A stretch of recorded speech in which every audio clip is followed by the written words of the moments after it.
welcome to the Art of Being Human. We're still working on suicidology. I don't have a whole lot to tell you, but I do have some things I want to wrap up here, and probably in another couple of segments we'll have it all completed and I'll do something else.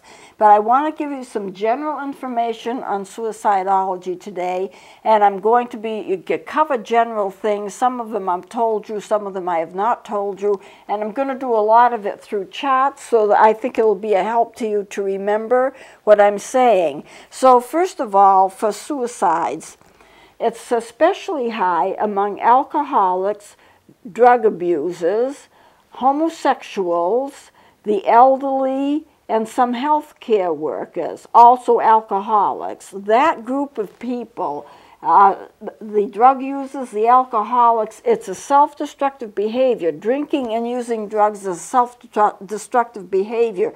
And so some people call it a form of suicide, even though the people who are drinking or using drugs may not have suicide in mind. Since it is so self-destructive, there are some specialists that consider it to be a form of suicide. I don't know as I quite go along with that, but I can understand certainly where they're coming from.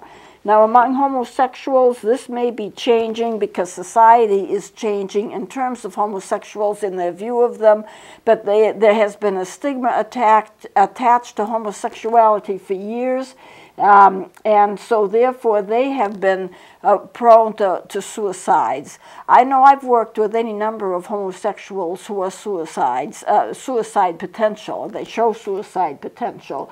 We are seeing a lot of elderly people now that want to kill themselves because they feel they want to take their lives in their own hands and decide when to die and not have a disease decide for them.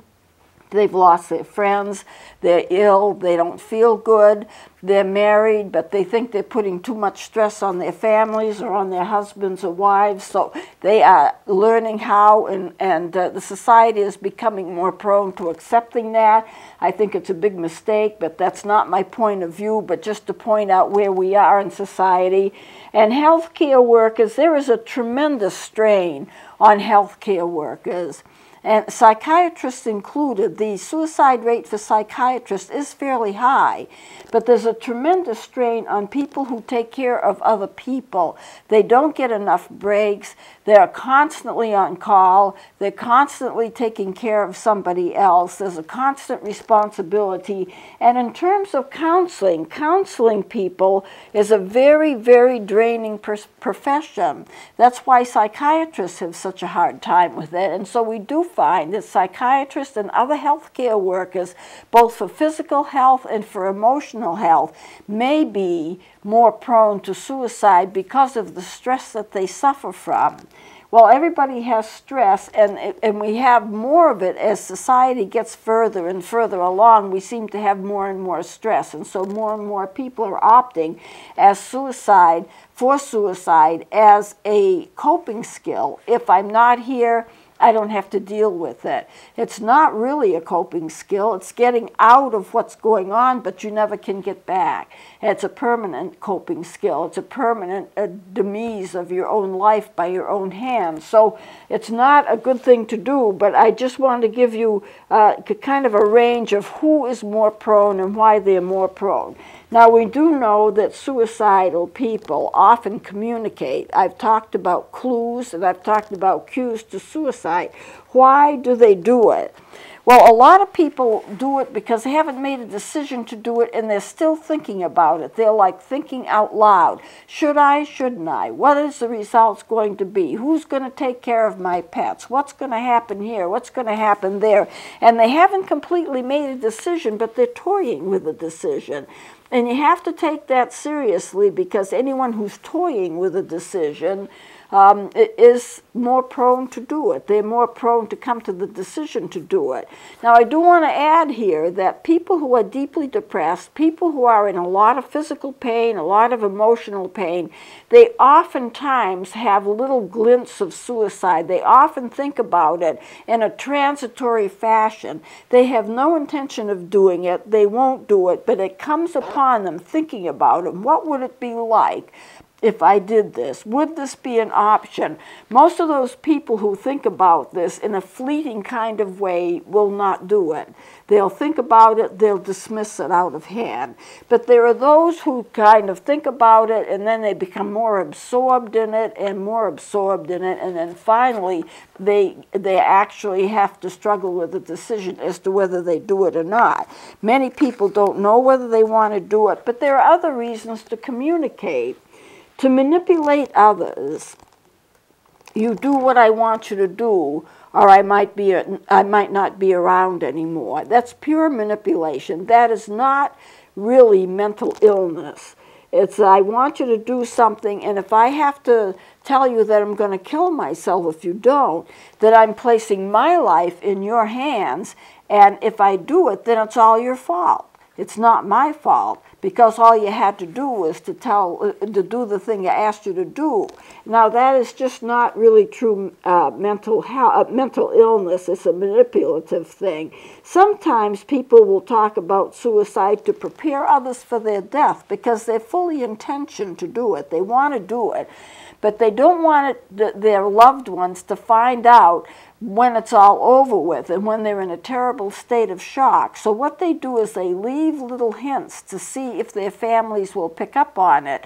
Whether they do or whether they don't, those little hints are left, and then that helps to prepare the family, so they think, for their ultimate death, because they know or have some kind of an idea that it might happen. Now, if they try to prepare others for their death, then you're going to notice that they do things that people do before they kill themselves, to wrap up their lives, to give things away, to take care of insurance policies, and to make sure things are wrapped up. Now, a lot of times people will leave these clues and you don't even pick up on it. You know the person, you know what they're like. You know what they do, you know the kinds of language that they use, you're familiar with them, you know them, you may be friends with them, you may be married to them. And because you're so familiar with them, they can slip something out and you kind of blow it off. Why? Well, they don't normally talk like that, but once in a while they do, and it's just a part of them, and it'll be all right. You get used to them being around. You get used to the way they talk, and if they slip something out once in a while, gee, I wished I was dead. You know, a lot of people say that. They don't mean they're going to kill themselves. Oh, I wished I wasn't here. That doesn't mean they're going to kill themselves. Oh, I want to take a long trip and never come back. That's not necessarily a suicidal statement, but it could be a suicidal statement. You have to be aware of something that's unusual, something that doesn't seem normal for the person that you're connected with or married to or friends with, something that's different that you can pick up about them, and you start to question them on it. And a lot of people want to be caught. They don't really want to do it, but they don't want to come out and say, I'm suicidal, I need help. So what they do is they leave these clues and they leave these cues, hoping that people will pick up on them and hoping that people will take action to help them before it's too late.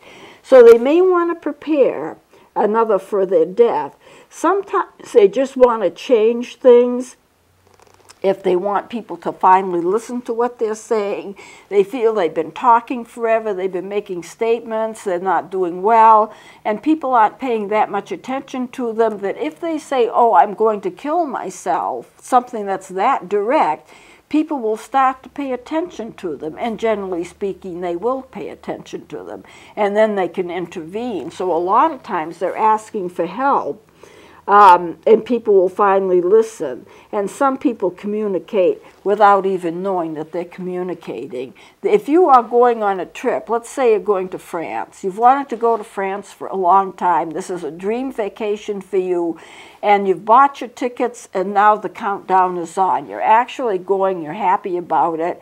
Every single day that you are living, you are thinking about France and the vacation. If you know something big is coming up, you're thinking about it all the time. If you're going to be moving, and it's not going to be too long before you are moving, you're thinking about it all the time. Naturally, if you're going to think about something all the time, things will come out. Little hints will come out. You'll be talking about it some.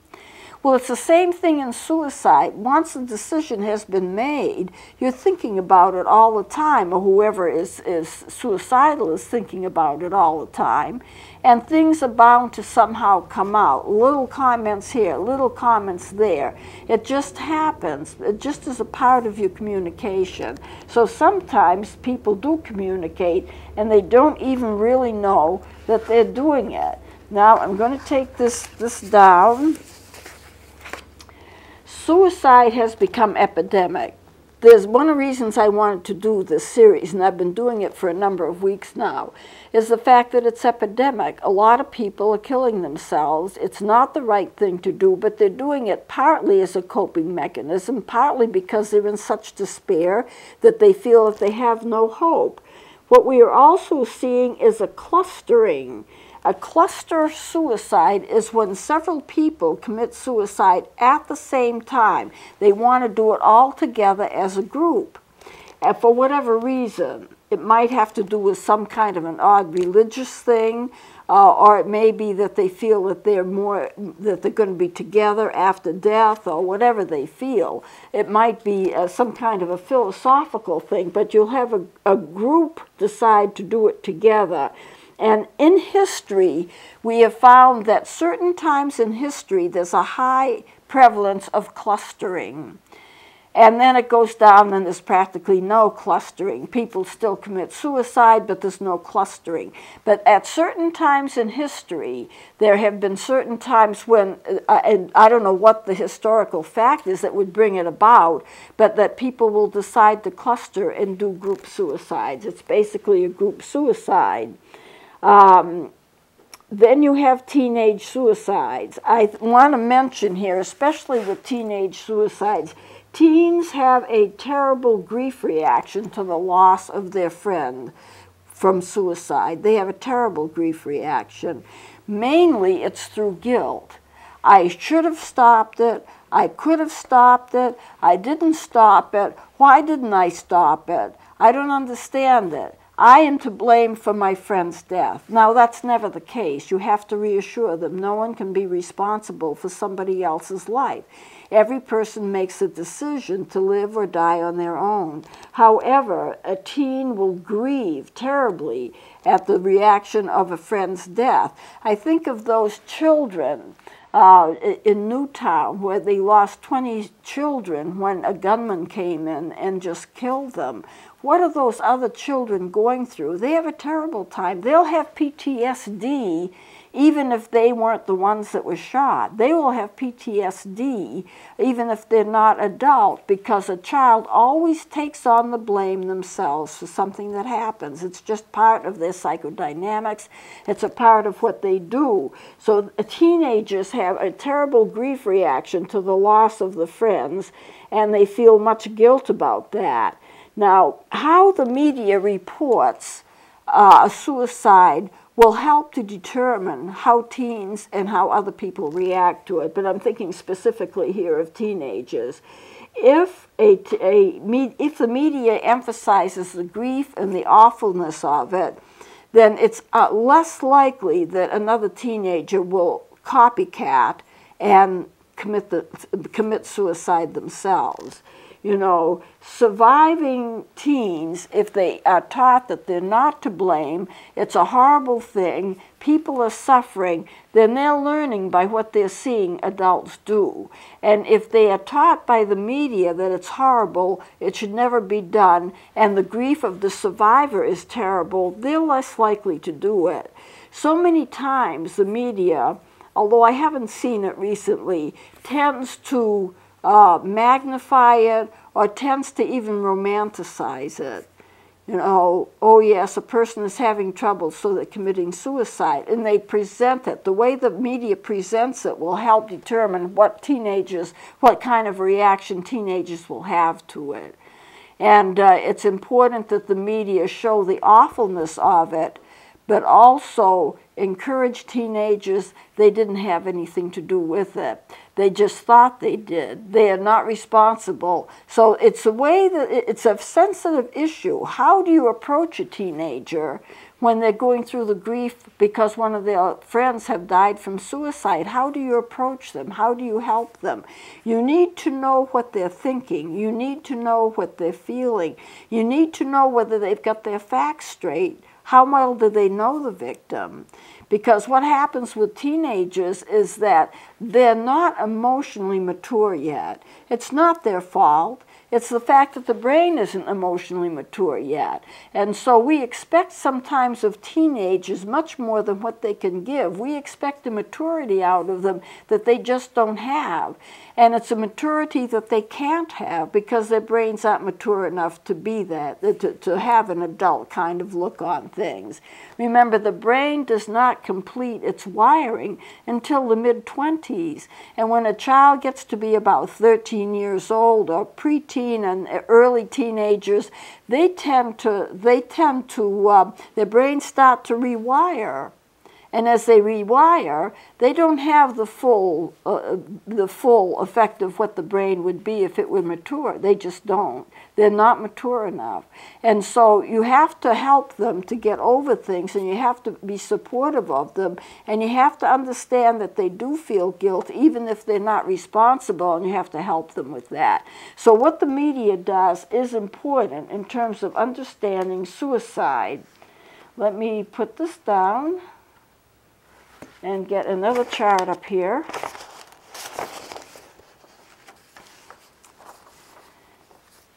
People greatly underestimate the grief of a teenager at the loss of another teenager by suicide. As I said before, the grief reaction is very strong in teens. Now, grief reactions to suicide are very strong anyway because it's not a normal death. If you look at the complications here, if you have a friend that has just died from suicide, you are in a complicated grief. You can be pretty sure of that. It's not a normal death. There is a stigma attached to suicide. There's a lot of concealment. I remember when one of my friends committed suicide, and I knew him. I called because I hadn't seen this friend for a while, and the person who answered the phone said, well, he hasn't felt well lately. He hasn't felt well lately. And somehow I got the idea, or I knew somebody may have told me that it was a suicidal death. But I called this person, and she tried to block it. No, it's nothing. We did find him dead, but, you know, he could have had a heart attack, or this could have happened, or that could have happened, and he hasn't been well at all lately. And so, she was just changing her story depending upon what she thought I knew, because I was a friend of his. And I said, well, I had understood that he took his own life. Well, he was dead. We did find him dead, but nobody knows whether it was suicide or not. It might not have been suicide. He could have had a heart attack, and on she went. She was trying to make it a normal death when it turns out that it was a suicidal death. And it was proved that it was suicide. But people conceal that because they feel there's such a stigma attached to it. It is better just to be flat outright. Yes, he died, but he died because he took poison, or he died because he shot himself, or whatever. You handle the grief a lot better when you're open and honest than if you're hiding things. But the grief reaction to suicide includes the concealment that some people try to have. They don't want others to know. The survivors tend to develop a negative self-concept. The reason they feel somehow they're to blame, even if they weren't to blame for the suicide, they should have been able to have stopped it. But of course, if you don't know, how can you stop it? So the survivors will start to develop a negative self-concept about it. And that's very unfortunate because it's not their fault. And what is also a very difficult thing is that survivors tend to feel that they've lost a part of themselves. It's almost like a psychological amputation. This friend of mine who died, I cared for this person, I love this person, and they died, and they did it by suicide. I feel like I've lost a part of myself. But you know, you feel that anyway in any kind of a death. A wife loses her husband, she feels she's lost a part of herself. A husband loses a wife, the same thing is true. Friends lose friends, the same thing is true.